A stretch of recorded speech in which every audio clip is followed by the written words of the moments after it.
ఏ విధంగా ఇంకా ఎందుకంటే చాలా వర్క్స్ పెండింగ్లో ఉన్నాయి. ఫర్ ఎగ్జాంపుల్ ఇంకా కాజీపేటను డివిజన్ చేయాల్సిన అవసరం ఉన్నది, ఓ కోచ్ ఫ్యాక్టరీ ఏర్పడాల్సిన అవసరం ఉన్నది.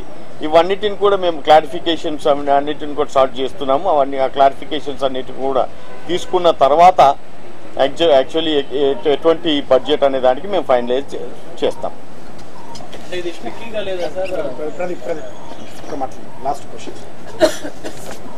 జై తెలంగాణ. తెలంగాణ ప్రజలందరికీ కూడా మరి తెలంగాణ రాష్ట్రం ఏర్పడితే వచ్చేటటువంటి లాభాలు ఏంటన్నది ఇవాళటి రైల్వే బడ్జెట్ చూస్తే సరైన రీతిలో అర్థమవుతూ ఉంటుంది. ఎందుకంటే ఎప్పుడైనా కూడా సమైక్య రాష్ట్రంలో 10 ప్రాజెక్టులలో విధిలించినట్టుగా మనకు ఒక ప్రాజెక్టుకి పైసలు వచ్చేటివి. అటువంటిది ఇవాళ కేవలం ఒక రైల్వే అండర్ బ్రిడ్జ్లు ఓవర్ బ్రిడ్జ్లు 14 రావడం, అదేవిధంగా మెయిన్ లైన్స్ ఏవైతే పెండింగ్ ఉన్నాయో వాటికి కొంత ఇదివరకు వచ్చినటువంటి వాటికన్నా సబ్స్టాన్షియల్ అమౌంట్ రావడం అన్నటువంటిది ఒక హర్షించదగ్గటువంటి పరిణామం.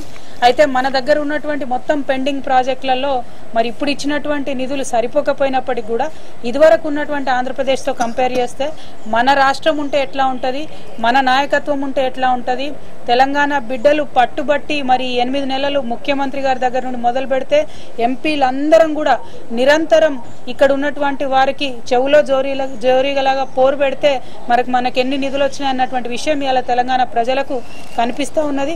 ప్రత్యేకించి ఉదాహరణ చెప్పాలంటే నిజామాబాద్ పెద్దపల్లి రైల్వే లైన్ 20 సంవత్సరాల నుంచి పెండింగ్లో ఉన్నది, పని కాలేదు. పూర్తిగా రాష్ట్రంలో కేంద్రంలో కాంగ్రెస్ ప్రభుత్వం ఉన్నప్పుడు కూడా కనీసం రూపాయి రానటువంటి పరిస్థితి సమైక్య రాష్ట్రంలో మనకుండే.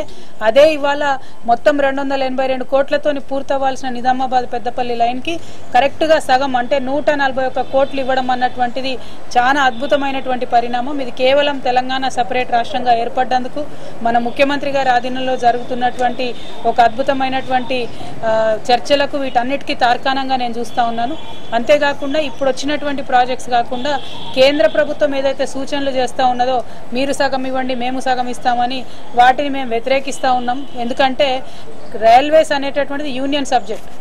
మొత్తం రైల్వే లైన్ డెవలప్ చేయడానికి సగం రాష్ట్రం సగం కేంద్రం ఇచ్చినా కూడా అందులో రెవెన్యూ షేరింగ్ అన్నది ఉండదు. ఎప్పుడైతే ఆ లైన్ లాభంలోకి వెళ్తుందో అప్పుడు ఆ రెవెన్యూ షేరింగ్ రాష్ట్రానికి ఇవ్వడం అంటూ ఉండదు.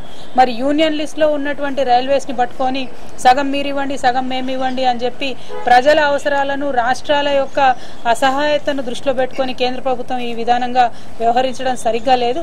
ఏదేమైనప్పటికీ కూడా రైల్వే బడ్జెట్లో కొన్ని సమూలంగా విధానపరమైనటువంటి మార్పులు చేశారు. ఆ మార్పులను ఆహ్వానిస్తూ ఇక ముందు కూడా తెలంగాణ వారికి మంచిగా మనకు రైల్వేలో అవకాశాలు దొరుకుతాయని చెప్పి ఆశిస్తూ సెలవు తీసుకుంటా ఉన్నాను. జై తెలంగాణ.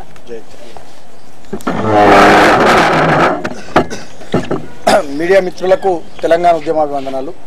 ఈరోజు రైల్వే బడ్జెట్ చూసిన తర్వాత ఒక విషయంలో మాత్రం టీఆర్ఎస్ పార్టీ ఎంపీల పాత్ర ఎంత ముఖ్యమో ఇవాళ తెలంగాణ ప్రజలందరికీ అర్థమవుతుంది. ఎందుకంటే ఇందాక ఎంపీ కవిత గారు చెప్పినట్టు, జితేందర్ రెడ్డి గారు చెప్పినట్టు సమైక్య రాష్ట్రంలో ఎన్నడూ కూడా తెలంగాణకు సంబంధించినటువంటి పెండింగ్ రైల్వే ప్రాజెక్టుల విషయంలో ఆనాటి ప్రభుత్వాలు, ఆనాటి ముఖ్యమంత్రులు, ఆనాటి కేంద్ర ప్రభుత్వాలు నిర్లక్ష్యమే వహించినవి తప్పితే ఎన్నడూ కూడా ఎలాంటి ప్రయత్నాలు చేయలేదు. ముఖ్యంగా తెలంగాణ నుండి ప్రాతినిధ్యం వహించినటువంటి ఆనాటి ఎంపీలు కూడా పూర్తి స్థాయిలో కేంద్ర ప్రభుత్వంలో వాళ్ళ పార్టీల అధికారంలో ఉన్నప్పటికీ కూడా తెలంగాణ ప్రాంతంలోని పెండింగ్ రైల్వే ప్రాజెక్టులు పూర్తి చేయడానికి ఎన్నడూ కూడా వాళ్ళు శ్రద్ధ వహించలేదు. దానికి ఒక సజీవ సాక్ష్యంగా ఈరోజు పెద్దపల్లి నిజామాబాద్ రైల్వే లైన్, నేను చిన్నగా ఉన్నప్పటి నుంచి వింటా ఉన్న పెద్దపల్లి నిజామాబాద్ రైల్వే లైన్ మా రేగుంట మీద నుండే పోద్ది, మా కరీంనగర్ జిల్లా రేగుంట మీద నుండి పోద్ది. నేను మరి చిన్న పిల్లగాడు ఉన్నప్పటి నుంచి అది వింటా ఉన్నా.